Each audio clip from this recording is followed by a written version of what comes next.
Jesus Christ and His fullness. Thank you for listening.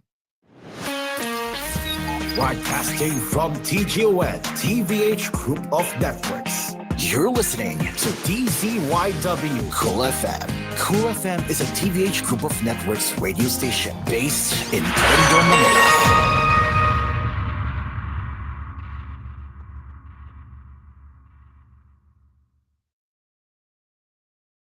You are listening to Cool FM, live from Cool Studios. This is koolNews at 4.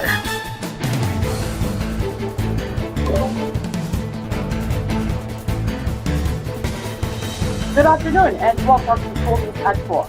I'm Carlo. And just before we start with the headlines, yes, we are fully back on air after the internet outage in our area. So we thank everyone for your patience as we are now officially back on air. Let's get into the headlines now. The legal team of former Baba Tarlac Mayor Alice Go believes that she is still in the country based on the assurance given by their client, according to lawyer Stephen David. In a text message sent to the media on Tuesday, David, who is part of Guo's legal team, addressed Senator Risa Hontiveros' claim that the dismissed mayor left the country for Malaysia on July 18. We as consul have always relied on the assurance provided by our client that she is still in the Philippines. Thus, without further evidence to prove that she has indeed left the country, our reliance in good faith on the assurances by our client remains, David said. Throughout the course of our representation, we have continuously explained and emphasized to our client the importance of her personal participation in the legal process. We have consistently appraised her of her rights and that without her active engagement, we will not be able to fully explore and exhaust all available legal remedies, he added. Earlier, the Department of Justice stated that Guo is still in the Philippines and had even requested the agency to dismiss the qualified human trafficking complaint against her on August 16. In relation to this, the legal team expressed their confidence in the integrity of Attorney Elmar A.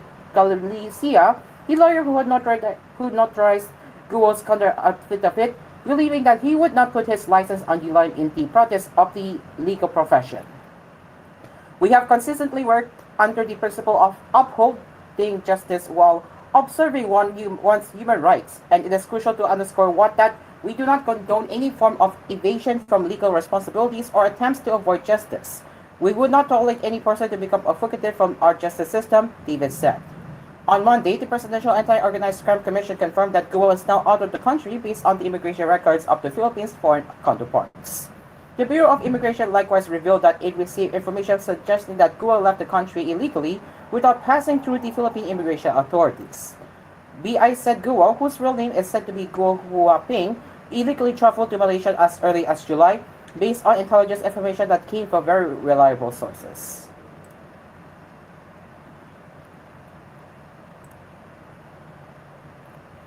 The search is on, not only for the dismissed Mayor Alice Guo, but also for those who helped her escape. For Senator Sharon Gatchalian, the Bureau of Immigration and the Civil Aviation Authority of the Philippines should be held accountable for Guo's escape. It's quite embarrassing what's happening to us because it's not just the Philippines that is watching this issue with the Pogo and Guo Huaping. The whole world is watching, Gatchalian said over Radio 630 on Tuesday. It's really embarrassing that Guo Huaping managed to slip through us, and there should be accountability from the government agencies, especially the Bureau of Immigration and the CAAP. The CAAP is responsible for regulating the airports after all, he added. Guo, who was believed to be a Chinese national, Guo Huaping, is the subject of the Senate Committee on Women's investigation after her name was linked to illegal pogos in her town. The chamber later ordered arrest after her repeated failure to attend the Senate prompt. But on Monday, Senator Risa Hontiveros disclosed that Guo fled the country on July 18 for Kuala Lumpur and then to Singapore, where she met her parents Lee Wen-yi and Guo Jian Sihang. BI meanwhile said Guo illegally left from Malaysia then to Singapore in July based on the intelligence information they got from their counterparts abroad. Various reports also indicated that Guo either flew out of the country or escaped through the back door, according to Gatchalian. But based on the information, she flew out using an airplane to leave, and it is still being verified whether it was a private plane or a commercial flight, the senator said. If it was a commercial flight, then it would definitely pass through our international airports, and she wouldn't have been able to leave without going through the Bureau of Immigration, since it's a commercial flight, he added. Despite this, Gatchalian considered Guo's escape a temporary setback, saying that the complaints against her will proceed or even speed up if she is not physically present. And once the case against her progresses, the dismissed mayor could be extradited to the Philippines to face the allegations and possible punishments, the senator said. In the meantime, while the case is ongoing, the BI and the CAAP should be held accountable, Cajillian said. Although the Women Panel has not scheduled yet its next hearing, Cajillian is certain the officials of the two agencies would be called to answer for Cruz's escape. We don't have a schedule yet, we're still collating the information. But these agencies will definitely be called in to answer for this. It's not just the lower level staff and those who assisted. The leadership must also be held accountable because they have jurisdiction over the respective agencies, Cajillian said.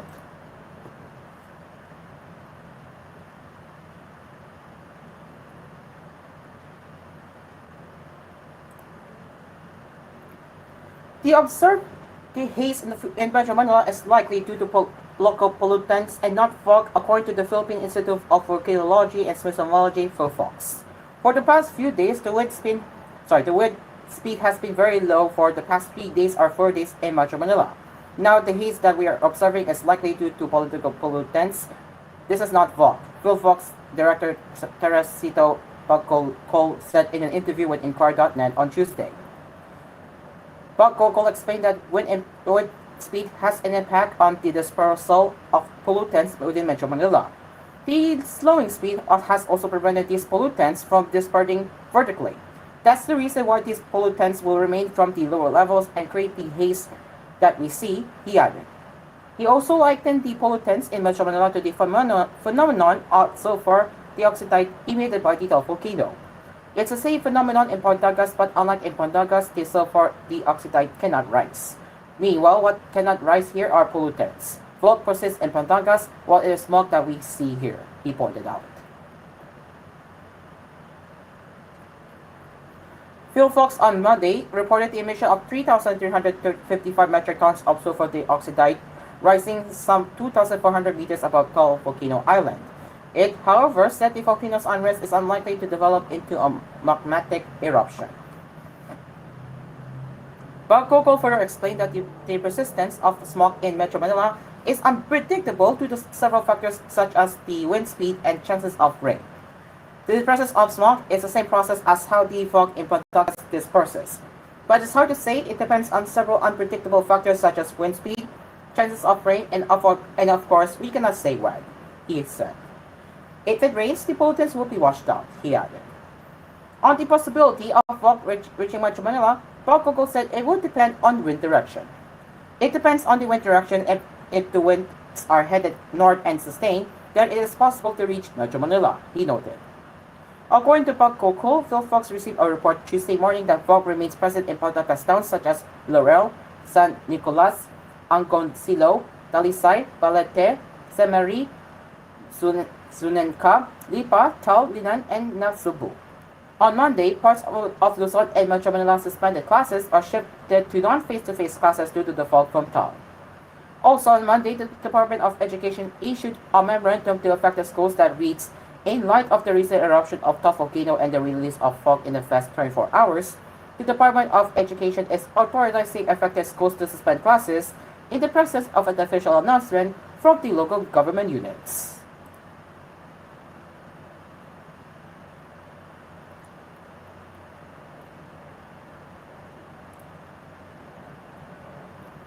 The Philippines said Tuesday it has agreed to allow a limited number of Afghans to temporarily stay in the Philippines while being processed for eventual resettlement to the United States. The Department of Foreign Affairs announcement gave no timetable or the number of visa applicants to be allowed to transit to the Philippines, a long-standing U.S. military ally. Under the deal, Washington will support necessary services including food, housing, security, medical, and transport during their stay in the country. The agreement is currently ongoing. The final domestic procedures required for effectivity of Foreign Department statement said. Filipino Ambassador to the United States Jose Manuel Romualdez said last year that there were about 50,000 such visa seekers, including the families of those who had worked for the U.S.-backed government that was toppled by the Taliban. The U.S. request met with domestic opposition on security and other grounds when it was made public last year. A Foreign Department spokeswoman did not immediately provide further details of the agreement on Tuesday. Tens of thousands of Afghans fled their country in the chaotic evacuation of August 2021 as U.S. and allied forces pulled out to end Washington's longest war, launched after the September 11, 2001 attacks. Many of those who had worked with the outstate Western-backed government arrived in the United States seeking resettlement under a special immigrant visa program, but thousands were also left behind or in third countries waiting for their visas to be processed. Afghanistan's Taliban rulers insist no harm will come to anyone who collaborated with Western powers or the former government and are encouraging those who have left to return and help rebuild the country. It is now 4:10 in the afternoon and coolness at 4 will be right back.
Welcome back.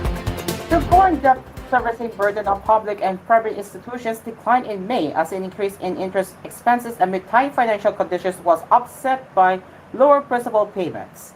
The combined external debt payments of the government and Philippine companies amounted to $5.62 billion as of end May, down by 14.7% year on year, latest data from the Bangko Sentro ng Pilipinas showed.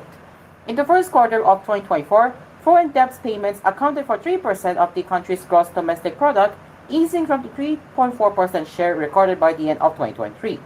Dissecting the latest figures from the PSP, the public and private sectors paid $2.1 billion in principal amount owed to foreign direct creditors in May, dropping at an annualized rate of 37%. That large decline in maturing debt payments cushioned the 16% increase in interest costs, data showed. Debt servicing had become more expensive for borrowers amid tight financial conditions at home and abroad due to aggressive rate hikes of central banks to combat persistently high inflation. In the Philippines, the BSP had raised its policy rate by a total of 450 basis points to tame stubbornly high inflation, among the most aggressive in Asia. Those tightening moves by the BSP that brought the benchmark interest rate to an overall 70-year high of 6.5% were also necessary to keep domestic yields competitive while rates were high elsewhere. This was to avoid a sharp depreciation of the local currency that could bloat the peso value of foreign debts held by local firms. Central bank data showed that the Philippines' total external debt had amounted to $129.7 billion by the end of the first quarter, up by 6.3% year-on-year amid elevated borrowing costs. Broken down, public sector foreign debts increased by 5% to $79 billion, while offshore borrowings climbed by 14% to $49.8 billion. But a decline in global interest rates is expected to ease the external debt service burden of the country. Last week, the BSP cut its key policy rate by 25 basis points to 6.21%, kicking off its easing cycle ahead of the U.S. Federal Reserve, which is widely expected to relax monetary policy in September.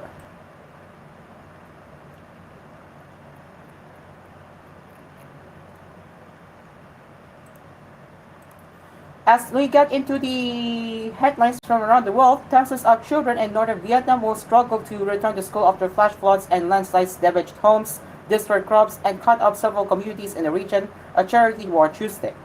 The country's north suffered through an extremely wet summer, with mountainous areas in the northwest particularly badly hit by heavy downpours and flash floods since early July. Nearly 29,000 houses have been destroyed and 90 hectares of crops destroyed, Vietnam's General Statistics Office said late last month. In Son La province, about 1.3 million people have been affected, according to Save the Children, who said floods have left the countryside strewn with broken bridges and heavily damaged roads.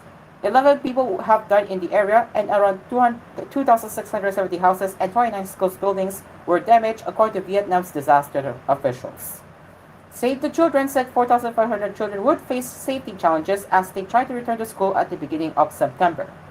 The recovery will take many months, and without immediate intervention, these children could face numerous dangers, Veggie Tan Yu Ong, country director of Save the Children Vietnam, said in a statement.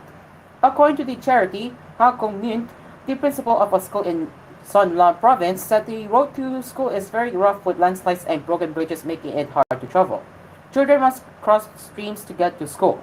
Floods cost around $85 million in damages in the first 7 months of the year, double the figure of last year, according to Vietnam's General Statistics Office. 91 people were killed or reported missing due to adverse weather during that period, it said. Between June and November, Vietnam is often struck by downpours, triggering flooding and landslides. Scientists have warned that extreme weather events globally are becoming more intense and frequent due to climate change.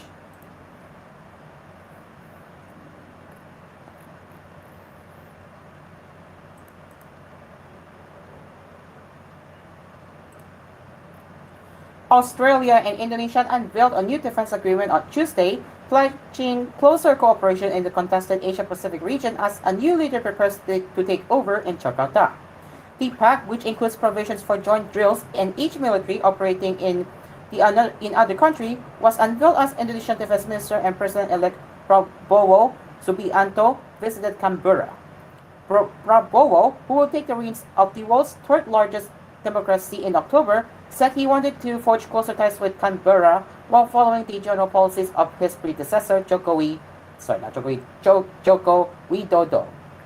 He singled out the need for Australian help in areas such as agriculture, food security, and international drug trafficking. Australian Defence Minister Richard Marles said the defence agreement, expected to be formally signed in the coming days, was one of the most significant agreements ever negotiated between the two neighbors. This historic treaty will be a vital plank to offer our two countries to support each other's security, said Australian Prime Minister Anthony Albanese. Indonesia and Australia have been hashing out the defence agreement since February last year.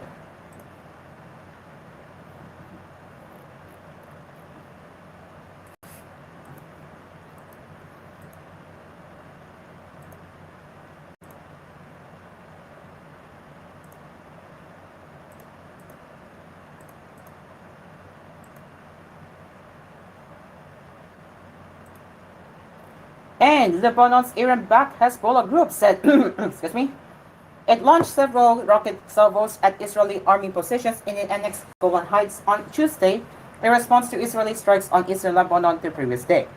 Hezbollah fighters launched intense rocket barrages at two Israeli army positions in the occupied Golan Heights in response to the Israeli enemy's attack on the Bekaa Valley, which a source close to Hezbollah said targeted weapons depots in the eastern region.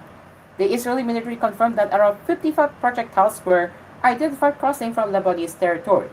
Some of the projectiles were intercepted and the rest fell in open areas. No injuries were reported, the military said in a statement, adding that some of the rockets had ignited fires. The military said its forces struck one of the launchers from which the rockets were launched. The latest salvos from the Iran-backed Hezbollah movement came after Israel struck weapons depots deep inside eastern Lebanon on Monday. That Israeli strike came after a soldier in northern Israel was killed by Hezbollah fire, the latest death in 10 months of cross-border exchanges between Iran-backed Hezbollah and Israeli forces. The violence has killed 585 people in Lebanon, mostly Hezbollah fighters, but also including at least 128 civilians, according to an AFP tally. On the Israeli side, including in the annexed Golan Heights, 23 soldiers and 26 civilians have been killed, according to army figures. Fears of an escalation have mounted since Hezbollah and Iran vowed to respond after an Israeli strike on Beirut last month killed a top Hezbollah commander, Fuad Shukr, shortly before an attack in Tehran blamed on Israel killed Hamas political leader Ismail Haniyeh. And now for sports news. The UAAP is finally having its own home on 6,000 capacity arena in Pasig City, where the league will stage indoor sporting games starting in season 90 in 2027. The league and partner Akari Lighting and Technology Corporation, which owns two teams in the Premier Volleyball League, on Tuesday made a groundbreaking announcement of building the home of the UAAP, a 1.8-hectare state-of-the-art facility. The construction begins in the final quarter of 2025 with a targeted completion timeline of 3 years. The UAAP Board of Trustees and Managing Directors recognize the need for a dedicated facility to support the league's growing demands and future aspirations. Today's event is the result of a process that began with the UAAP's need and desire for a home, and Akari's vision of leaving a lasting legacy in the sports community, said Father Adrian Suan, CM of Adamson University, who is chairperson of the negotiating panel for the venue, during the signing of the Memorandum of Agreement at Atencio Liunao Hall, University of the Philippines. The concept evolved from Akari's desire to collaborate with the UAAP through merchandise licensing, which we launched last season, and has now blossomed into this groundbreaking partnership. Today, we celebrate the culmination of these efforts here at UP, he added. The discussions between UAAP and the Lighting and Technology Corporation started in March last year. As Yad Design Partner, headed by principal architect Albert Yu, designed the infinity-shaped arena inspired by the 8 schools and 8 events in May last year. At Akari, we believe in building legacies that go beyond lighting solutions. This home of the UAAP project is our way of supporting grassroots sports development, where young student athletes can grow, excel, and shine on the national stage, said Akari CEO Christopher Tew. I am honored that Akari is playing a vital role in shaping the future of varsity sports in the Philippines. The league will also hold its big games such as rivalry matches, the Final Four, and championships at Smart Arena Coliseum and Mall of Asia Arena. The venue will also be, sorry, not will also be, will also made available for lease to other leagues such as the PPA, the PVL, and even the rival Collegiate and CAA. The home of the UAAP is not just for the league itself. It is for the student athletes who represent the hearts of and soul of the UAAP. This is their home, a place where they can compete, grow, and strive, said UAAP Executive Director Attorney Rene Rebo Sagulisak Jr., who was with season 87 Chairman and UP President Attorney Angelo Gigil Jimenez.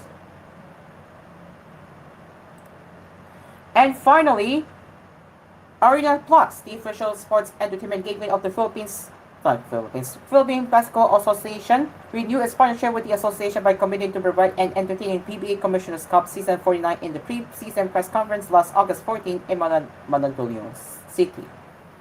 The upcoming season marks the brand's second year in the league. Joining the signing ceremony were Total Game Zone Extreme Incorporated President Rafael Jesper Vicencio, PBA Chairman Ricky Vargas, PBA Commissioner Willie Marcial, PBA Vice Chairman Francis Chua, and PBA Treasurer Raymond Torilla.